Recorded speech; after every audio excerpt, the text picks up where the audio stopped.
Welcome to Building with Founders, a broadcast by Cast Capital.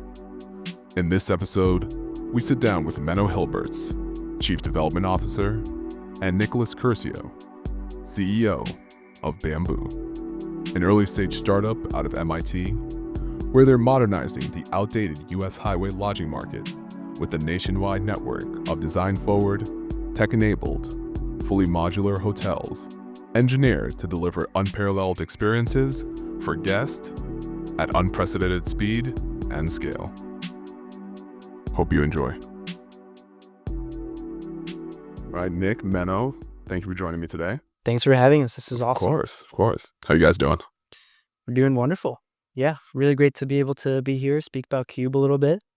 Can't wait to hear about it. For sure. Yeah, so I know yesterday you guys were at Harvard's Real Estate Symposium, and you presented Cube, your modular tech-enabled take on highway lodging. So what problem is Cube designed to solve, and why is this the perfect moment to introduce it to the U.S. market? Yeah, it's a good question. I think for all the people that have traveled in the U.S., they instantly recognize the problem, right? The motels that were all built in the 50s and 60s, and they have a certain charm if you like black and white movies, but they haven't been upgraded since. And it always feels like if you have to stay there, it's kind of a sad experience, one you want to forget about, or one that you actually feel kind of ripped off, right? You're paying $150 for a vanilla, uneventful night stay that isn't pleasant at all. And they feed you a breakfast that you really don't want to eat, and coffee that's stale, that makes Dunkin' Donuts taste great. You're in Boston, be careful. No, I get it, but it's just a sad experience overall. There are very few people that say, wow, I've had this great travel experience in the middle of nowhere. No, it's usually ugly and sad and depressing. So it's such an opportunity for us to, like, why has nobody thought of this? Everybody who's traveled can instantly connect with that problem. So let's fix it. Yeah. And I think the reason why now is because this problem has been going on for a while. The stock keeps aging, but also you have a distinctly different millennial and Gen Z consumer where this kind of product is becoming increasingly discongruous with their design tastes. So we think that there's an opportunity to introduce things that millennials and Gen Z people like, avocado toast, matcha lattes, really cool modern design features, hot tubs. These are things that these properties can and should have, but they simply don't, and it's quite a large departure. And then on top of that, another reason why now is the advent of modular construction, which is what we hope is going to be able to bring this product to market in half the time at 2/3 of the cost, which is where Menno has specialized throughout his career. And this is a technology that's been maturing over the last 20, 30 years, especially in the last 5 to 10. And we think it's perfect. The market is perfectly ripe for a modular motel product effectively. Okay. And now, can you guys take me to some past experiences when you guys were staying in these motels, and just let me know when you were like, all right, enough's enough, something has to change here? So I think my first experience was maybe 10 years ago. I'm from Holland originally and did a skiing trip with a couple of high school buddies in Utah. And I think we spent a night in a Motel 6. Okay. Swanky place. We're like, the four of us were like double queen. Sure, we'll share beds. And it was horrible. The jet lag kept us up, but it was just drug deals going on in the parking lot. It was just a depressing all-around experience that was like, it was scary even. I mean, it was fun. It felt like you were part of a movie. But, right, you were playing, it's like, what's going to happen next? But if that's the bar of hospitality, like, wow. And yeah, by chance I started working in the hospitality industry in 2008. And also largely, let's say, fueled by negative hospitality experiences, both on the luxury and on the midst of, across the board. I think we're all pretty much frustrated with what hospitality had to offer. And with Citizen M, thought we were going to reinvent this whole thing. That's a whole different story. But I think Yeah, we'll get to that. with Cube, I think there's such an opportunity to tap into the roadside motel or hotel market that's ripe for the picking. It's like unreal. Yeah. For me, like my aha moment about this concept, it was 2020, height of the pandemic. I needed to get out of the house, and I realized something I'd always wanted to do, taking a cross country road trip. This was the perfect time.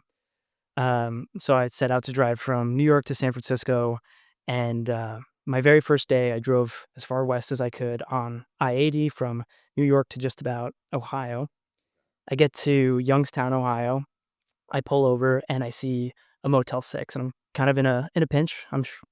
Be happy to stay here. I need a place to stay. Doesn't look awesome, but hopefully it's not that bad. And it was like $100. My room was, had to be designed in the 50s or 60s. It was just old, reeked of cigarettes, stains everywhere. And I realized like this was a serious problem. I mean, I woke up the next morning, the gym sucked. It had like one treadmill and like two 7.5 pound weights. The breakfast in the lobby was like a conveyor belt waffle and burnt Folgers coffee. And that wasn't even the aha moment because I was like, oh, this was a bad experience, one hotel. But then as I continued going westward, a different version of the same experience would happen over and over and over again. And ever since that, I've traveled these routes many times, 5, 6 times. Cross country trips become a fascination of mine, and I keep seeing the same problem. I'm like, there's an opportunity here for somebody, and I think we have an awesome idea to help solve this problem. Yeah, and can you delve into that? Yeah, sure. I mean, it's tough to present on a podcast in some sense because it's inherently a visual phenomenon. But maybe before we go there, just do a simple test, right? You've all traveled to, let's say, 100 hotels at least in your lifetime. Most of the people listening to this podcast have. Try to go back in your memory and think how many of those experiences have been memorable. And Not many. Not Not many. many. And if they were, count the ones that have been memorable for the right reasons, right? Which hotels like say, wow, I was so impressed, because the failures you do remember too, right? I can vividly recall that night stay in Hotel 6, but positive ones, are you really blown away? You have to spend an awful lot of money, and that's no guarantee either. So we want to do that better. Let's just do simple things right, make it memorable, create experiences for people that last. Yeah. And Really just raising the floor in general. Raising the floor is a great way to put the bar is on the floor already. Yeah. It's like, Yeah. is there a bed? All right, we did our job. Right. Pretty much. So we like to frame our value add in terms of a quirky acronym. We want to make smart motels, hotels that are safer, they're modular, so they're more scalable, they're aspirational, they're beautiful places you want to go. They reduce emissions. We want to be the first carbon positive hotel franchise in the country, if not the world, and tech enabled. So you'll have a very digitally guided tech experience from your phone as part of staying at Cube. Yeah, and can you touch on each letter in that acronym and elaborate on it a little more? For sure. So safety kind of comes down to a tech component and a design component. The tech component is that we're going to have automated background screenings on guests to make sure we have a more trustworthy environment for everybody that stays. No one else is doing that. I think that's a huge ability to make the experience safer. Secondarily, we're eliminating exposed corridors, which is a fancy way of saying you can drive your car up from the parking lot, from the street, to someone's front door. Okay. That's kind of the existing design standards in motels. It's super sketchy. Like, I've heard some of these same, drug deals going on outside. It's a public safety, detriment. So that's the safety component. We're making those two advances there. In terms of modularity, I'll leave that one. I'll let Menno speak to it a little bit. In terms of aspirational, it kind of goes back to some of those amenities I was speaking about before. Creating a place that people actually want to go, coming down to improved food and breakfast, improved design.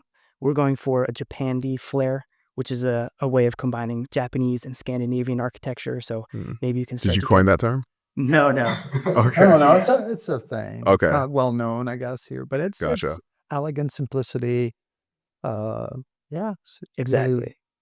A lot of wood tones, a lot of floral tones.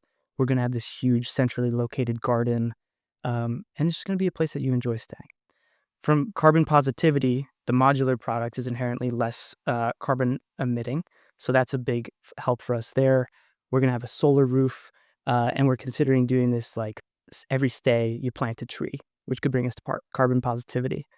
And then lastly, speaking about the tech-enabled experience, we're going to have contactless check-in with your phone and digital locks, which you can open with your phone on your door instead of a traditional room key. So that should be table stakes in a product like this, and it just doesn't exist yet. So that's kind of the Cube advantage. And it needs to be customer focused, right? If you want to get from your car to your bed ASAP, let's do that, right? Let's make sure you don't have to wait half an hour in line to get your whatever ID checked or something. We do that digitally, just like you make a purchase on Amazon. It's like click, click, and you're there. It's Why doesn't easy, the fast. hospitality industry do that? Hmm. So yeah, we can definitely achieve that. Yeah, and can you touch on the M in the acronym? Yes, I don't think for most customers that's an important one. They couldn't care less if it's modular or how you built your stuff. That's between you and whatever the government or city. But I think what, from an investment perspective, what will set us apart is by designing a concept that's completely modular from A to Z. Obviously, the parking lot still needs to be done locally, but that enables us, this whole modular thought enables us to build the whole thing in 6 months. And that's a game changer from a typical 16 to 20 months that a traditional hotel still takes. So the impact of that on your business and your feasibility is huge, especially with the current financial cost of interest rates, etc. That's a big change. And if we do this successfully, and for me, this is something, I've done for the last 15 years, did about 3,000 modules for Citizen M, over 12 projects or something. So this is not new. It's just stuff we've done. So I'm pretty confident we can do this in secondary markets where you don't have the issues that you have, like here in Boston, right? It takes 5 years to get entitlements done. And if that's your outlook, 5 years, then saving a couple of months on construction time isn't as much of a game changer as it is in suburban developments that we're looking at, or tertiary markets, which is buy a site and get it entitled and permitted in 6 months and built in 6 months. So a year later, boom, there's your hotel. And if we can do that, we can really create a flywheel and roll out quickly. Yeah. Make investors happy. And just speaking to that, like the whole premise here of Cube is a scalability. This is a nationally scaled problem over tens of thousands of miles of highway. And there's 2,500 Holiday Inn Expresses and 1,600 Motel 6s. We want to be scaled at hundreds of units, if not thousands of units. So if you can build a product faster, cheaper, and better, you can, and more importantly, with a coalesced brand that people care about and like and grow an affinity to, you can have a really killer brand. You could have a really killer company at national scale. I did not know this. I didn't know the scale was so massive. I mean, it wasn't until we met, like, what was it, December last year? Yeah. You're like, wow, this is an interesting problem. And I really didn't know that the scale was it 45,000? 45,000 limited service hotels. So that's kind of the market we're going after. 4 million rooms, 40% of the U.S. lodging market. Never talked about. And an interesting little anecdote. Oh, it makes up 40%? 40% of the revenue of the U.S. lodging market. Oh, wow. And so I went to Cornell for my undergrad. I was not a hotelier. We have this fantastic hotel school. And ironically, now I'm trying to get involved in the hotel business. But all of the energy of the hotel school, and this is not a comment on Cornell, more that the general hospitality investment ecosystem is really focused around like hyper luxury. How can we deliver a really high-end experience for the upper 1%? Like your Amans. Exactly. And it's a really interesting phenomenon to study, but that, I don't know the statistics there, but let's say it makes up less than 5 or 10% of the total lodging market. And the rest kind of gets ignored, which is really like an arbitrage opportunity in a sense. Yeah. Even yesterday in the conference, that there was a whole segment, the conference in Harvard, about the future of luxury hospitality. It's like, and there was one guy of Equinox saying, the luxury as a definition is going to change. But what that looked like, nobody had any clue. I think the definition of what luxury means is completely different for your generation as opposed to the boomers. How so? Right? Well, I think the traveler, the modern traveler, is much more conscious of, I think at Citizen M we said, travel by train but drink champagne, right? You pick certain points where this is what you value, and it doesn't need to be somebody carrying your bags or old-fashioned luxury of a bellboy or a concierge. No, you've got your concierge here. Why do you need somebody in a stupid outfit to do stuff for you, right? That's so outdated. But even yesterday, they were talking about this new hotel that just got developed, the Raffles Hotel or something. Yes. Yep. It's right around the corner. Yeah. Apparently, they're still doing old school luxury, and it's still popular with a certain echelon of people. I don't get it. I think that's an outdated way of thinking about it. Time is really that's the most important commodity, right? You can have all the money in the world, but you still have to find time. Yeah. So, And in this same panel, I think this is kind of illustrative of the kind of attitudes you were just discussing. They were talking about Gen Z and millennial tastes in hospitality, and you can kind of see it out in some of the popular CPG brands today and experiences today. But health and wellness is a big focus. Less alcohol, very design centric, very community centric. Makes sense. And they were kind of talking about this like it was a brand new revelation, like it was this thing that just dropped. And as younger people in general that are trying to break into this ecosystem for the first time, this is something we've known for years and lived it. And I think having a younger generation design the next generation of hospitality is inherently another arbitrage opportunity, because if you're older, you have a lot of difficulty understanding it. And I think you're seeing that in some of the new supply that's coming into this market that's kind of missing the mark in a lot of ways. Let's rewind the clock even more. Like, where you guys both from? What'd your parents do for work? Just get a general understanding as to what your backgrounds are and like how you ended up here today. So I'll start with you, Menno. That's a good question. So I grew up in, I guess for American standards, the Idaho of Holland in the Netherlands. Probably as far away, I mean, it's a really small country. It's only 150 miles across, but I grew up close to the German border in a very rural town.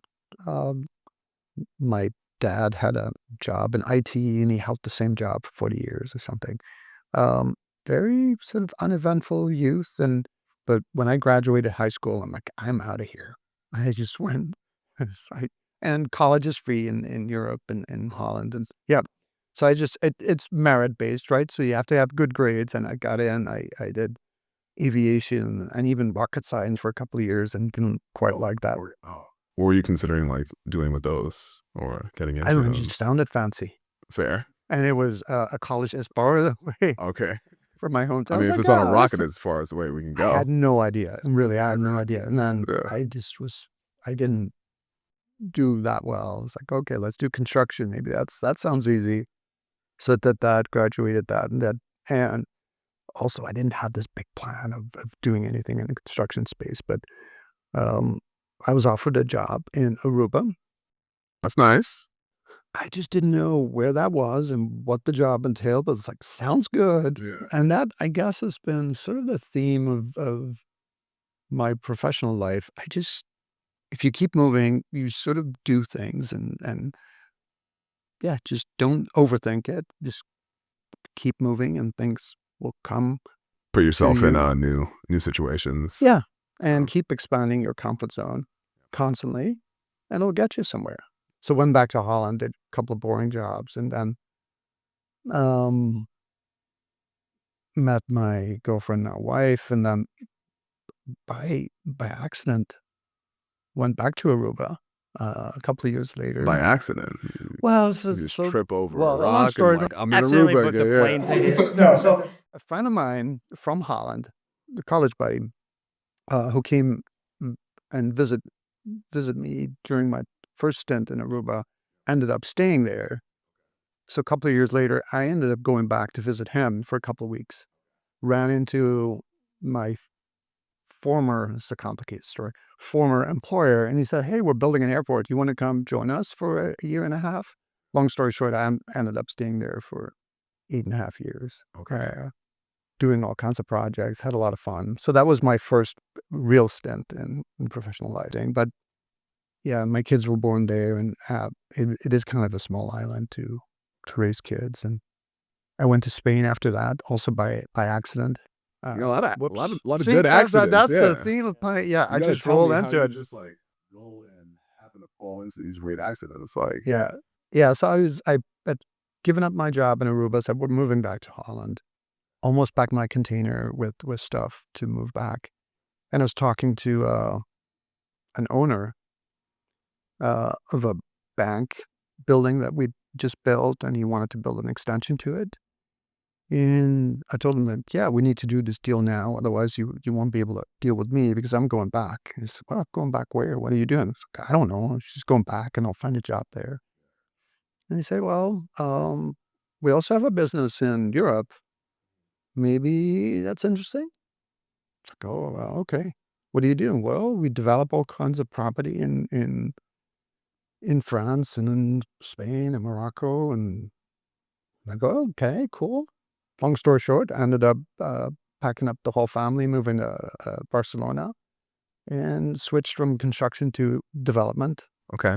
Did a lot of really interesting projects. I mean, I remember us going from in 2006, banks were scrambling to give us money to put it to work.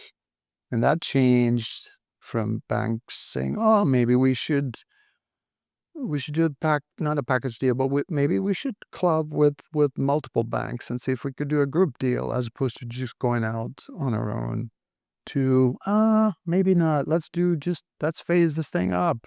To we're not interested, in the course of like half a year. So what was that feeling like, having essentially going from a free money environment to everyone's holding their pockets, not trying to Yeah, for me give that was a anything reason out? to pack bags and go elsewhere.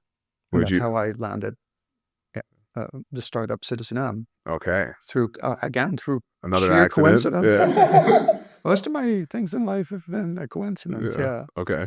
Yeah. What was that Yeah, so that incident was an like? interesting story. I went there. I had to go. I lived in Barcelona. I had to go to Holland for a funeral, and saw this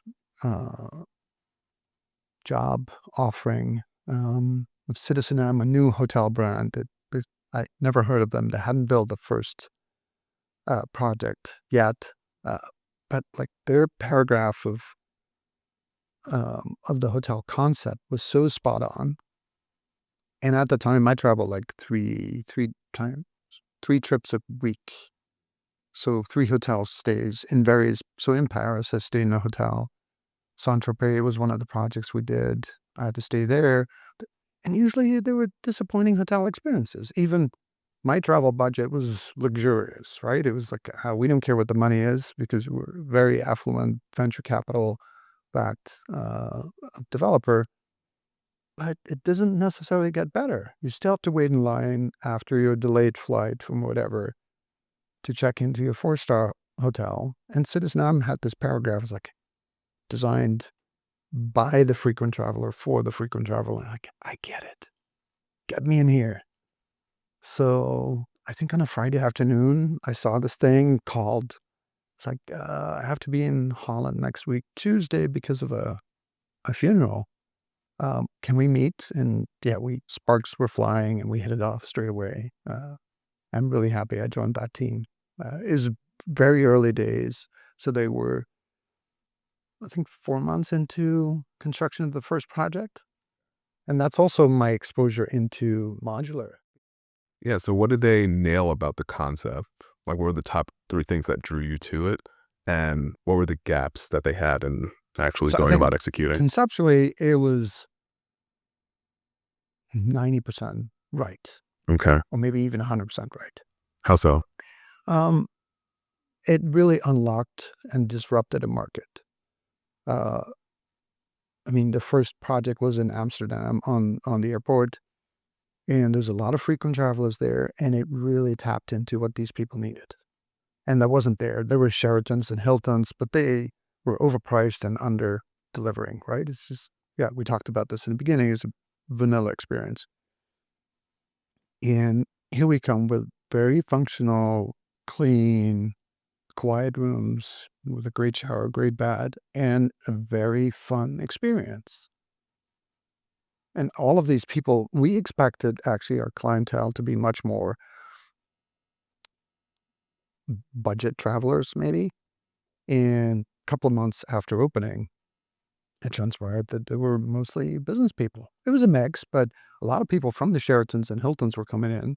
Now, I would love to dive into your background as well. Yeah. Where you're from, what Sure, your sure. parents do. Yeah. Yeah. Well, I'm probably half Menno's age. So Whoa, Rub it in, man. whoa. There you go. Friends. What are you yeah, doing? well, we're great friends. I mean, and it's a great dynamic having different generations. This is actually true. Yeah. Yeah. So my story will be half as long, if not less. So I grew up in Long Island, New York, in a town called Smithtown. I really was interested in finance in high school, finance and government. So Why was that? Why was that? Yeah. A nice story is my grandfather was a teacher, and he was like a pensioner. When he retired, he received a pension, and he was very interested in investing it in the public market. And he bought, Apple in '08 and IBM in 1998. And, he made some great money for himself as an ex-teacher, and he would love to talk about it. He would love to brag about it. And when I was a kid, I remember sitting in the back of his 1998 Infinity and just eating it up. And why did Apple go up 5% today? Why did X, Y, Z? So that really kind of got the finance buzz rolling in me. And then I was just always interested in current events and politics. So what wound up happening was I applied to Cornell for their public policy major, and I went there, um, studied there for 4 years, did a real estate minor, which was kind of what started getting the ball rolling a little bit. Had a wonderful time up at Cornell. What prompted you to do the real estate minor? So I neglected to say I was also a business minor. I'm very, I've got 2 minors, very accomplished guy over here. There's a lot of crossover. Double minor, not Double major. minor. No, not double major, but Triple minor. there's a lot of crossover with the business and real estate minor. So it was easier. Let's start there. But I was always truly interested in real estate and architecture broadly. I'm not a practitioner, but I've always been very moved by compelling architecture. So I think that was something that aligned well with the real estate minor. Favorite building in Manhattan? Guggenheim. Okay. I would say Guggenheim. Okay. So after college, I went into investment banking for 5 years, which was a great way to kind of cut my teeth, get a great work ethic, get really good at PowerPoint, get really good at Excel, which were certainly foundational skills for starting this business. I wouldn't say it was something I ever loved or felt especially passionate about, but it was a great way to start my career.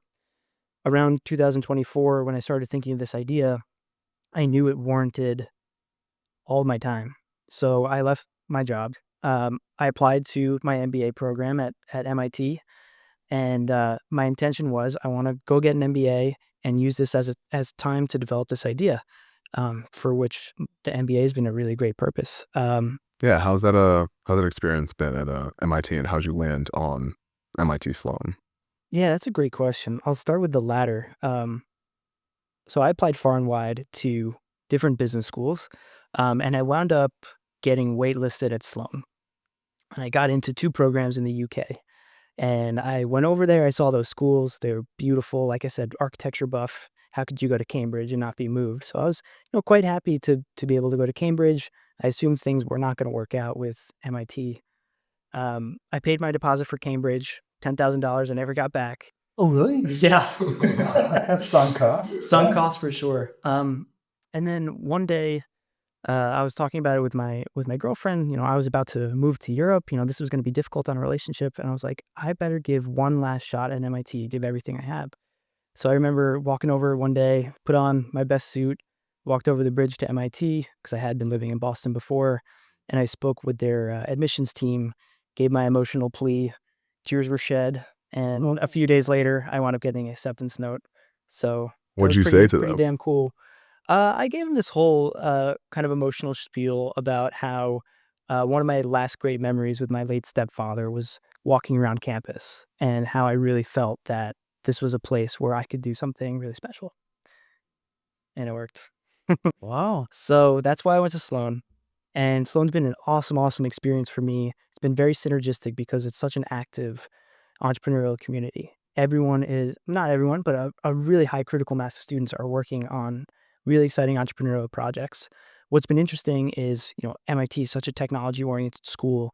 A lot of them are research driven, AI driven, SaaS driven. So it's kind of been a weird duck trying to be a hotelier coming out of MIT, but their resources have been wonderful and their mentorship has been great nonetheless. So I think things are going well.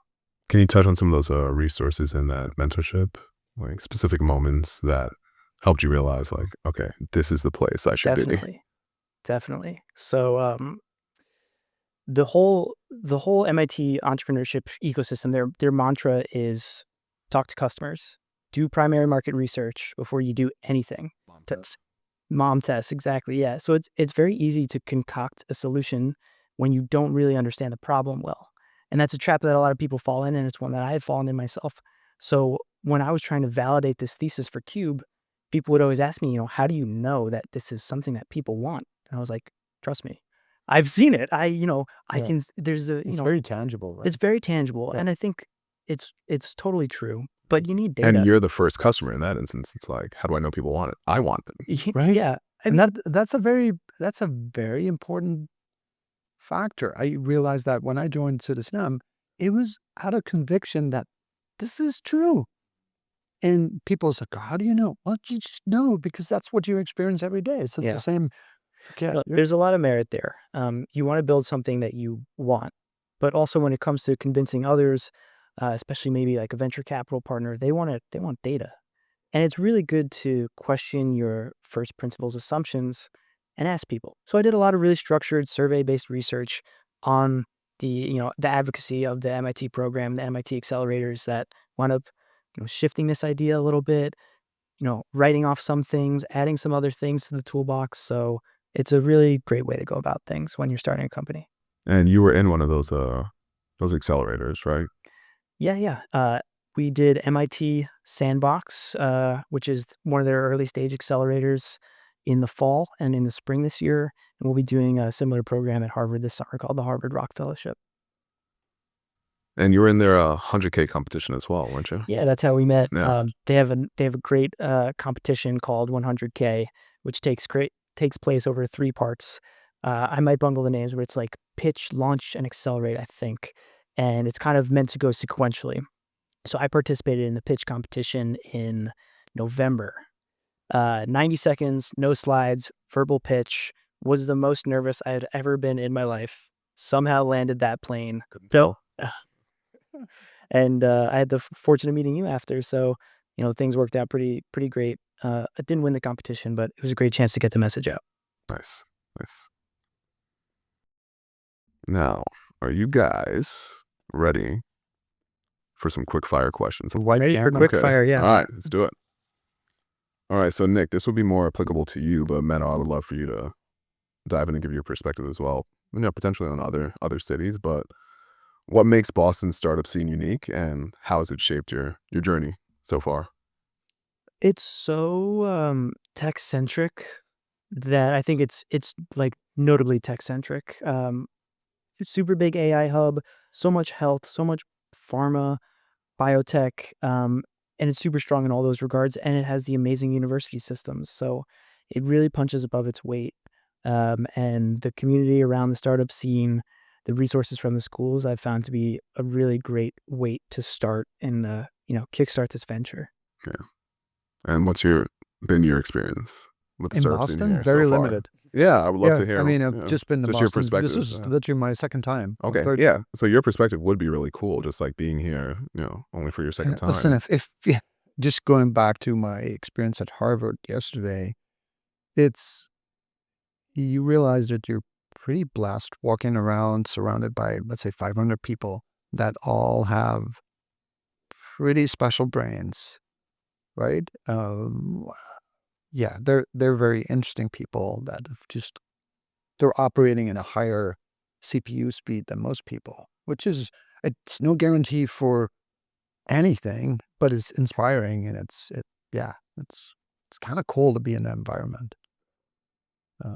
So yeah, it's humbling to a certain extent, but Yeah.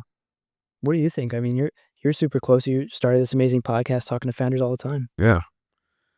I think it is a beautiful thing being in this ecosystem, specifically in the Boston, Cambridge area as well, where I feel like in life, for the most part, in regards to what you end up doing and the things that you see, it's either you're exposed to it or you just have an innate curiosity to go out and find out what's there in the world.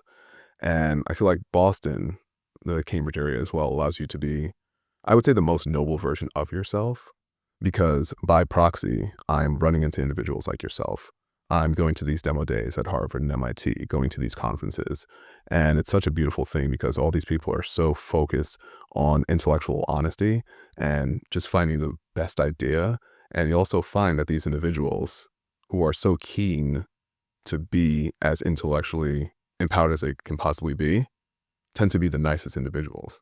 Like, I'm reaching out to you, and here we are today, where it's such a beautiful place where education and academia is held in such high regard, and it draws the best and brightest from the world. I feel like it's such a special place. And the saying, I would say the square mile between Harvard and MIT is the most innovative square mile in the world. And I think it really is, because again, it draws the best and brightest that the world has to offer. Like, people who are going to be on this podcast are from all around the world. I mean, speaking to you, you're from the Netherlands. We're speaking to one founder, she's from Ukraine. We're speaking to a founder yesterday, he's from India. Some founders that we have, one that I'm speaking to this afternoon, he's from Poland. Have some others coming up, they're from Brazil, Venezuela, really just from all around the world. And like, that's what this offers, an entrepreneurial environment for the best and the brightest to see their work in academia actually impact the world. So Yeah. And I think my takeaway from just spending 2 days in here is, like, a lot of people I met don't talk about the box they're in, right? They talk about what's outside and outside of these walls, and don't look at the restrictions and the hurdles, but look at opportunity. It's like, yeah, there's not been a political challenge of this magnitude in a long time. Yeah, noted. But we're there's gonna figure always out going to how be a do this. challenge. Yeah. Yeah. It's always going to be volatile. It's always going to be something. Like, let's figure out how to solve this and go beyond. And so that's kind of a special experience, I think, if you're surrounded by, because most people don't do that. They look at, oh, I can't move further than this wall, this hurdle, this issue. So what you're saying there is these people operate with an abundance mindset as opposed to a scarcity mindset. And they look at the world as malleable as opposed to rigid, and what's already there is what's there, and it is what it is. Comparable to what you guys are doing, looking at these motels where the majority of people will look at them like, well, it just is what it is. They suck and there's nothing you can do about it. Whereas having that notion and that understanding that anything that exists in this physical world is just solidified imagination. It's something that That's a somebody great had quote. in That's a their, great not quote. from me, not mine. Yeah. But it's Oh, something very true. Yeah, it's something somebody had in their mind initially, Yeah. and then they saw it come to fruition. Yeah. Yeah. That's Like, I powerful. saw your Gaudi book there. That's a very powerful example of that. Somebody had a dream and it's built this crazy church in Barcelona. Yeah. There you have it. He actually did it. Exactly. Almost. Is it not done yet? No. Still, okay. Yeah. Yeah. All right, last one. Solidified imagination. Last one I have for you guys. 10 years from now, if you look back on what you've built, what do you hope will have changed for future generations? So I might get a little grandiose or emotional here, but the American pioneering spirit is like an important part of our American culture. And it's something you really realize when you drive across the country. I would say when I drove from New York to California for the first time, somewhere around the Great Continental Divide, Midwestern Nebraska, the landscape shifts and you go from these grasslands that you're familiar with growing up to all these funky rock formations and just things you've never seen before. And you're like, wow, this is a new universe, but this is our American country. It's really cool. And there's a specific part of this ecosystem, the hospitality ecosystem, that really drags it down and diminishes this pioneering spirit. And I hope that Cubes will be a testament to the American imagination, the American pioneering spirit, and building something beautiful and meaningful out of dirt. That's what I want this company to be. Yeah. How about you, Menno? I think, the way our brain works is we're really wired to process stories, right? And I think if we can be part of fun stories, memorable stories, that's a big accomplishment. If you can be a part of a story, it's like, I was there, I met this person, I had this experience, that'd be awesome, right? And it's just, I think that's a high bar, because most of what we process is just pass through. It's like you see so much in real life, but also on socials, and most of it you've forgotten about. So I would like to be if we can create little nuggets of successful, memorable, positive stories or interesting stories. Yeah. It doesn't have to be 100% positive, but can be quirky or fun or interesting. Yeah. Yeah. I think I think in a lot of ways, this is like an infrastructure project too. Like this is like the fibrous web of the American roadside system. And it's like a utility function that we need to build as like a national imperative almost to make it very dramatic. Yeah. Well, I feel like you guys are at the beginning of a exciting and beautiful story, and I can't wait to see how it goes. Thank you, Anthony. Yeah. Thank you for joining me. Thanks, man.